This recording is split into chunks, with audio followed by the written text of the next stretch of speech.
সাম্প্রতিক সময়ে ভারত নৌবাহিনীতে যুক্ত করা হয়েছে নিজস্ব প্রযুক্তিতে তৈরি 3টি যুদ্ধজাহাজ। গত 21শে জুন 2026-এ কলকাতায় যুদ্ধজাহাজগুলোকে কমিশন করা হয়। যুদ্ধজাহাজগুলো হচ্ছে আইএনএস দোনাগিরি, আইএনএস সংশোধক এবং আইএনএস আগ্রে। এই 3টি তৈরি করেছে ভারতের সরকারি জাহাজ নির্মাতা প্রতিষ্ঠান GRAC, অর্থাৎ garden reach ship builders and engineering. INS Dunagiri হলো একটি স্টেলথ ফ্রিগেট। এটি ডিজাইন করেছে ভারতীয় নৌবাহিনীর ওয়ারশিপ ডিজাইন ব্যুরো। জাহাজটির দৈর্ঘ্য 149 মিটার এবং ডিসপ্লেসমেন্ট 6670 টন। সর্বোচ্চ গতি ঘন্টায় 52 কিলোমিটার।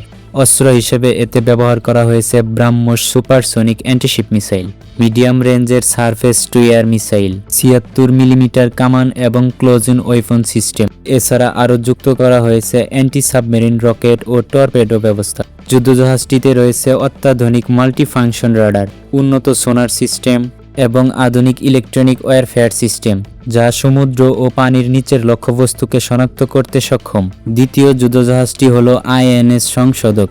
এটি একটি সার্ভে ভেসেল। এর দৈর্ঘ্য 110 মিটার এবং ডিসপ্লেসমেন্ট 3400 টন। ইঞ্জিন হিসেবে এতে রয়েছে 2টি মেরিন ডিজেল ইঞ্জিন, যার সর্বোচ্চ গতি ঘন্টায় 33 কিলোমিটার।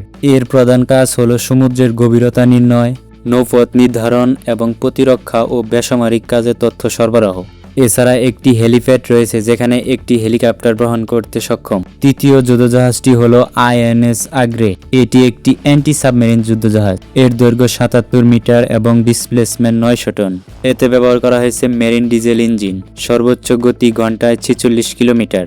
মেইন গান হিসেবে রয়েছে একটি সারফেস গান এবং 2টি 12.7 millimetre remote controlled machine gun. প্রধান অস্ত্র হিসেবে এতে রয়েছে RBU-6000 anti submarine rocket launcher, torpedo launcher এবং অ্যান্টি সাবমেরিন মাইন বহনের সক্ষমতা। এর প্রধান কাজ সাবমেরিন শিকার, mine detection, mine laying operation এবং মেরিটাইম সিকিউরিটি মিশন। সব মিলিয়ে আইএনএস দোনাগিরি, আইএনএস সংশোধক এবং আইএনএস আগ্রে ভারত নৌবাহিনীর জন্য গুরুত্বপূর্ণ সংযোজন। ভবিষ্যতে এই যুদ্ধজাহাজগুলো ভারতকে সামুদ্রিক নিরাপত্তা ও কৌশলগত শক্তি বৃদ্ধির বড় ভূমিকা রাখবে।